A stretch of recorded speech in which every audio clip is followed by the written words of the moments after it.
Hi everyone! Today I'm going to show you how to get into mass production mode to make your Christmas cards.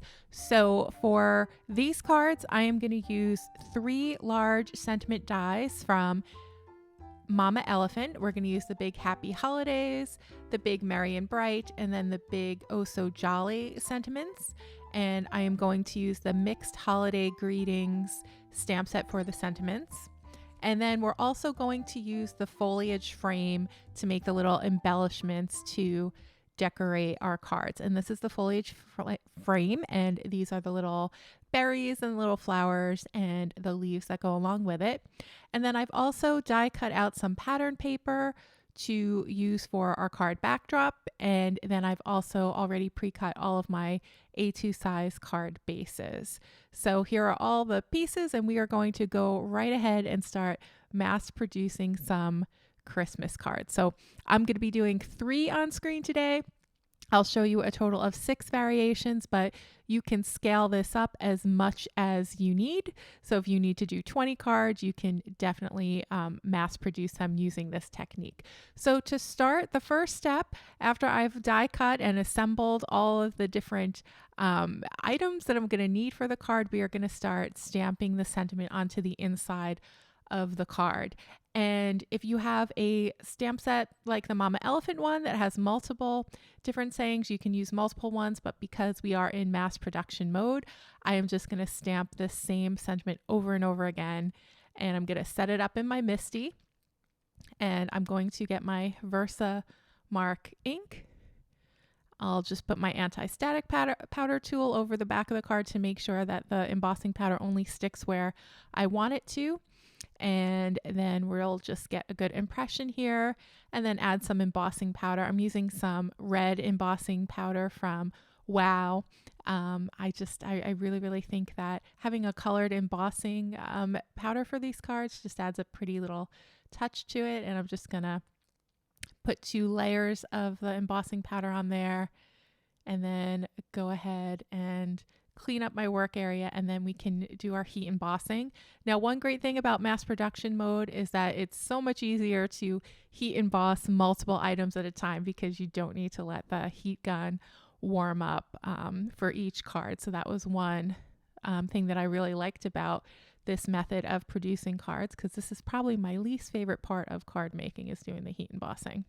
Okay, so now we've finished our sentiments. Now we can move on to assembling the card front. So I'm just going to take my pre-cut patterned papers here. So I cut them so they're all about 1/4 of an inch shy of the card base. So these are 4 inches by 5 1/4, and my card base is 4.5 or 4 1/4 by 5 1/2.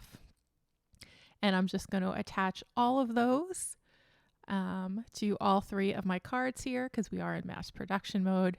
And then we can move on to the next phase, which is going to be putting together our foliage. So I've cut all my little flowers out, my centers out, and I'm just going to bend the little flower petals a little bit just to give a little dimension to the card. You don't need to do this step if you don't want to.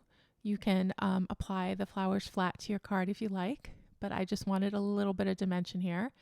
So I'm just going to fold them all a little bit, and now we can move on to the next stage of gluing the flowers together. So it's real simple. They're just 2 parts. So this is our base layer, and I'm just going to add the tiniest bit of adhesive around that little center part. And then I'm going to take our next layer and just put that right on top, hold it down with my finger for a second, and then add another little drop of glue there, and then we can add our flower centers. So I've cut out 2 different centers. So we have some silver centers and then some gold centers. You know, one way that you can make mass production mode fun for you is to have some slight variations in each of the little pieces so that you don't get bored along the way. So you could also cut out some of these flowers in maybe different red tones, maybe some pink tones, maybe some white flowers as well. And then you'll have like little variations of each piece to work with. So I tried to add some variation to each stage just to make it more fun for myself. And I'm just gonna finish that up here. And here our little flowers are all done. So I'm gonna put them off to the side, and now we can move on to assembling our berries. So we have the stems here. I'm just going to put a little bit of glue on each of the little berry parts and then add the red berry on top of it.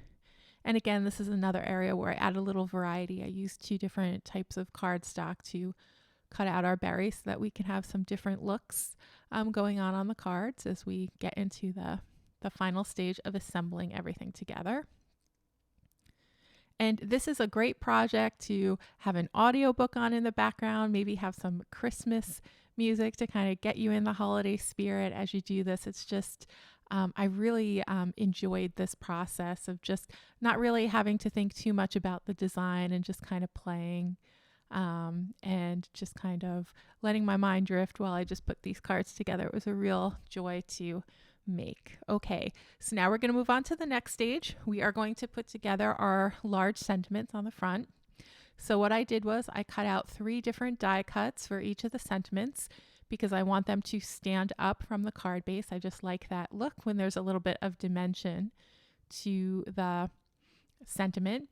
If you're mailing these, you can skip this step and just use 1 layer, but if you're going to be handing these cards out or including these cards as part of maybe a bigger box of other gifts, maybe it'll go along with a gift, then you can definitely splurge and add multiple layers to your card like I'm doing here. So I'm just going to apply some glue all along the top of the sentiment, and then I'm going to arrange it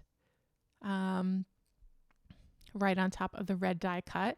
Now I wanted there to be like a little bit of a candy cane look here, so we are going to stagger our sentiment here. So this is another way that I added variation to my card. So some of them are going to have a staggered sentiment, like I'm going to show you how to do here, and then others we're just going to have a straight, flat, just 1 die cut showing in the final sentiment. So to do this stagger technique, you just place the die cut just slightly askew to one side, and it could be the left or the right, whatever you choose. And then you get this cool look where it looks a little bit 3D, and you get the 2 different colors to show through. And I love it. It just looks like a little candy cane to me, and it matches with our candy cane stripe pattern paper in the back there. So now I'm just gonna fold up the edges of our leaves. This again is optional. I just wanted there to be a lot of dimension on this card. So I folded up the little leaves a little bit there. We'll attach it to the card front. And now we can start decorating. So I'm going to add just a little bit of glue to just the bottom part of the leaf there so that the top leaves can kind of poke out a little bit and add some dimension. And making sure that the leaves at the lower part of the stalk are stuck down really good. Now I'm going to add the berries, and I was happy to find that the berry stick shape fits perfectly with the stem of the leaf, so you can just layer that right on top of the leaf stem and it looks just so perfect. I'm also going to show you another way of using the berries where they kind of stick out from the scene as well, so lots of different ways to use the little berry stalks here. I'm going to just apply some glue to the back of our sentiment and then just stick it right in the middle. And it's that simple. So here we are. So here is our first card, all mass produced and ready to go. And there's our sentiment that we stamped earlier. So we have a completely finished card, and we can move on to our second version. So for the second version, I'm going to use the Oh So Jolly sentiment. And again, I'm going to do the same thing that we did for the first one. I'm just going to apply glue to this first layer.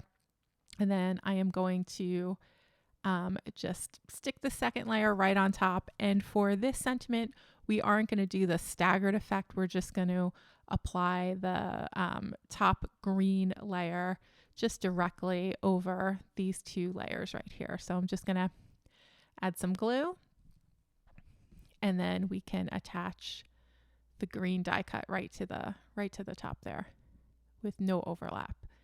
And that is it. So we've got that done. Now we can move on to putting our foliage frame onto the card base. And I thought that the little turquoise stripes would look nice for this.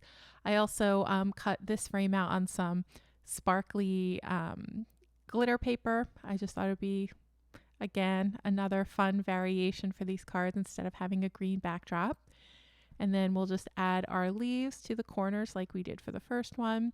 And with glitter paper, adhesive is a little bit harder to stick, so I had to kind of press in firmly for a little bit longer with these leaves on the glitter paper than I did with the just regular cardstock on the first card. So just make a note of that. And then I'm going to add a second shade of green here to our leaves, just in the upper left-hand corner. And then we added one of our little Christmas poinsettias. And now we can add our sentiment right to the top, or like towards the bottom. I guess this one isn't exactly centered. And toyed around with adding another flower there. I think that looks good. So we'll add that flower, and we have the little silver centered flowers here. And now I'm just going to stick a little berry out from either end of the flowers. I'm just going to stick that right underneath, and I'm going to do it, I think, on just the one side for this one. So just the flower in the lower right hand corner is going to have the berries, and that's it. So that is our second card. And now for our third mass production mode card, we're going to use the Merry and Bright sentiment, and I'm going to just add some glue to the top of our bottom layer, apply the second layer, and then finally apply the top layer right over that. And I'm using some holographic cardstock from Lawn Fawn. It's part of their new Christmas release, and I just thought that the holographic paper worked perfectly with this sentiment of Merry and Bright. It is super, super, super bright. And we're going to add our foliage frame, and I think I'm using cilantro cardstock here. And this is some pink candy striped pattern paper from Lawn Fawn. And I'm just going to apply that frame right on top of that. And then our sentiment, we're just going to put right on top of that. And for decorations, I thought we would just add one little poinsettia flower right on the right edge. And then we'll add a couple of berry branches as well on either side. So lots of different ways that you can mix and match the poinsettias and the leaves and the little berries. Just lots and lots of different design options here. Okay, so let's take a look at the cards that we've made, and I'll also show you another 3 that I had made off camera. So we'll take a look at all 6. So here's our first Merry and Bright card. Here's the Oh So Jolly card that we had made just a moment ago, as well as the Happy Holidays card, which was the first card we made today. And then here is a Merry and Bright card that I made off camera. And here is an Also Jolly card. I added some detail to the leaves there with a Copic marker. And then here is a Happy Holidays card as well, another version of that. So in all, I was able to get 6 cards done in just a couple of hours. So these are, I wouldn't say that these are quick cards, but they are definitely easy to mass produce cards if you follow the steps that I showed in this video. All right, everyone, I hope everyone is having a great time and making lots of progress with their Christmas card making this year, and I will see you again soon in another video. Have a great day.